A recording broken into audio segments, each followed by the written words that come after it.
Want to offer private sessions that allow customers to book themselves, the first thing I recommend is going into your passes and making sure you've set up passes specifically for your private session pricing if you're going to be charging differently than group classes.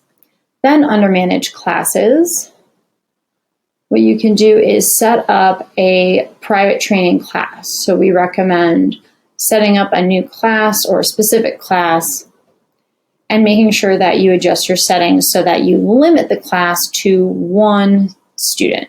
So for private training, this would be one student. You can adjust your reservation settings any way you like, the length of the class, depending on what you're offering, but that is what you would want to offer in that level.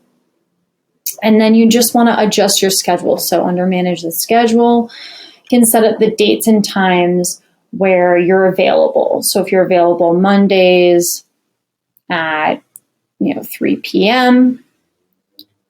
for your classes, for your sessions, that's great. You can add that class time. Maybe you're also available Wednesdays at 4. That's where really you just set up your schedule the way that you want it and when you're going to be available for the private sessions or when your instructors are going to be available for the private sessions, and just add your class times to reflect what your schedule of availability is. Then when your customers go to your public schedule, which we'll click into now, you'll see the private training offerings. You'll see there's one spot, so customers can click in and make sure that, and sign up for the one spot.